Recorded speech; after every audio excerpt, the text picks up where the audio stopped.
Carthia van Canten, also known as Cantarella or Sasha, and no doubt many other names, is a Nilfgaardian spy, known for her sharp wit and equally sharp mind, not to mention her excellent memory.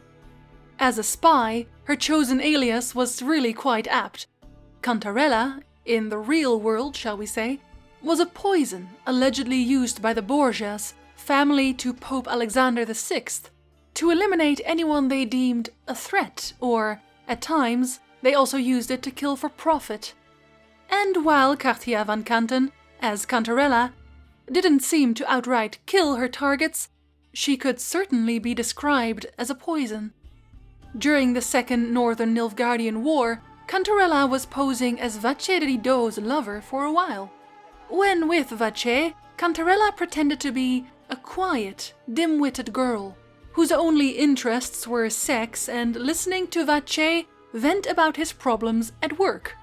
And as Vache's work was head of intelligence in Nilfgaard, this venting was of interest to a great many people. And so, pretend dumb little Cantarella, of only 18 years old, with her pretty blonde hair, listened intently to everything Vache told her, every little secret, the battle plans, troop movements, and afterwards she repeated every single one of his words to Asideva Anahit. Asida, of course, was a Nilfgaardian sorceress working for the lodge at this point, and in that sense so was Cantarella.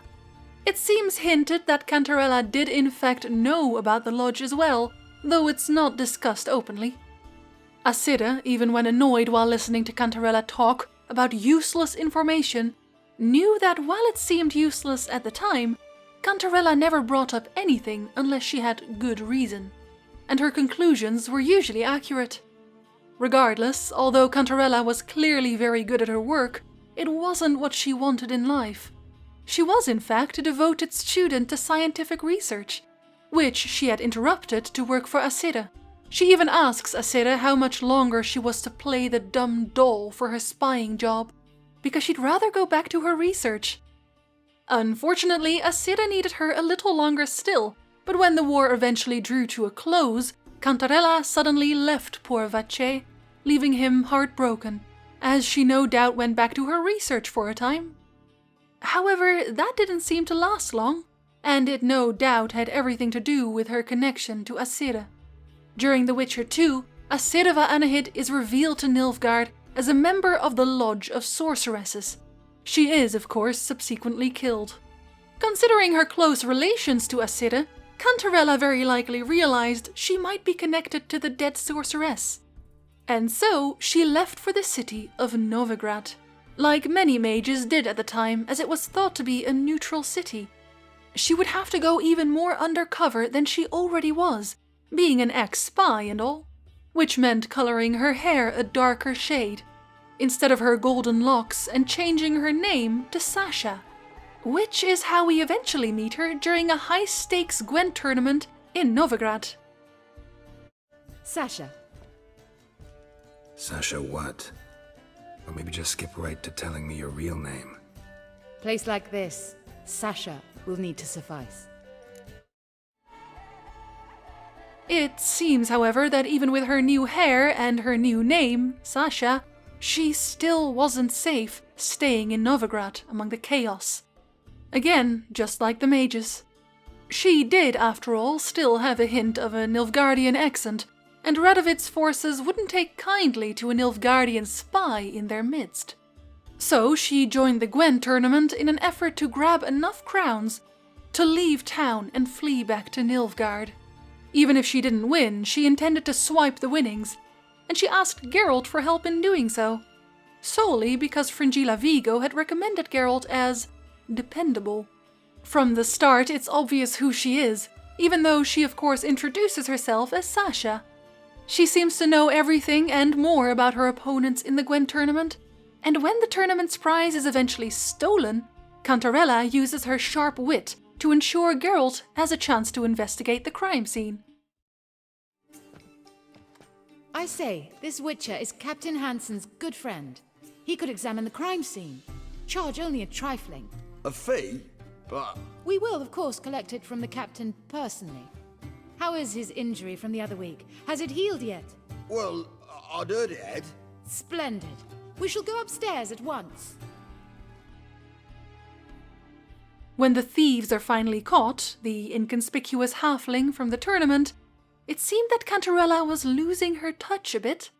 The halfling had caught onto her being a spy immediately, but Cantarella didn't realize who the halfling was. Still, after killing the halfling and his companions, and sleeping with Geralt to celebrate a successful day, Cantarella disappears into the shadows once again, leaving only a short letter as a goodbye. Geralt, forgive me for leaving without saying farewell, but you were sleeping so peacefully. Almost made me want to nick your cards and coin, or at least read all those letters you carry around in your pockets. Old habits die hard. Till our next meeting, then. Perhaps one day soon. I'll see to it that we bump into each other completely by accident. Cantarella.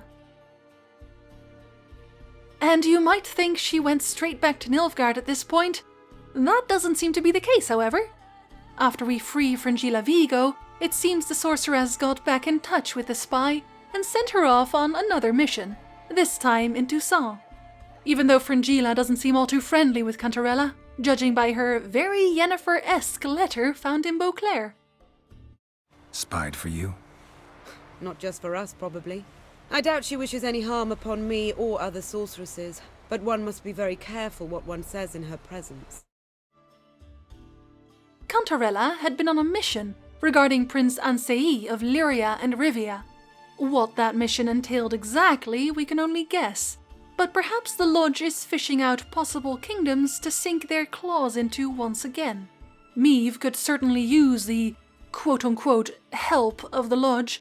However, it's likely that either Meve didn't trust Ansei enough to tell him anything of worth, or that the information the prince provided pointed towards Meve being far too difficult to manipulate to be useful in the plans of the Lodge.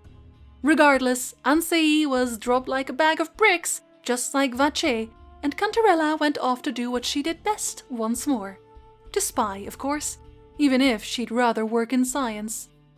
As an interesting aside, it seems that Cynthia from The Witcher 2 was designed as a form of mirror to Cantarella. Even their names are alike, Carthia and Cynthia. Cynthia is also a Nilfgaardian spy, who seems very interested in science, and of course sleeps with people to gain their trust. Hilariously, we find her spying on Philippa in the first place, which Philippa really should have seen through, as the Lodge had used Cantarella in exactly the same way years before then. Philippa wasn't just had, she was had like an idiot. And that's always a good note to end on.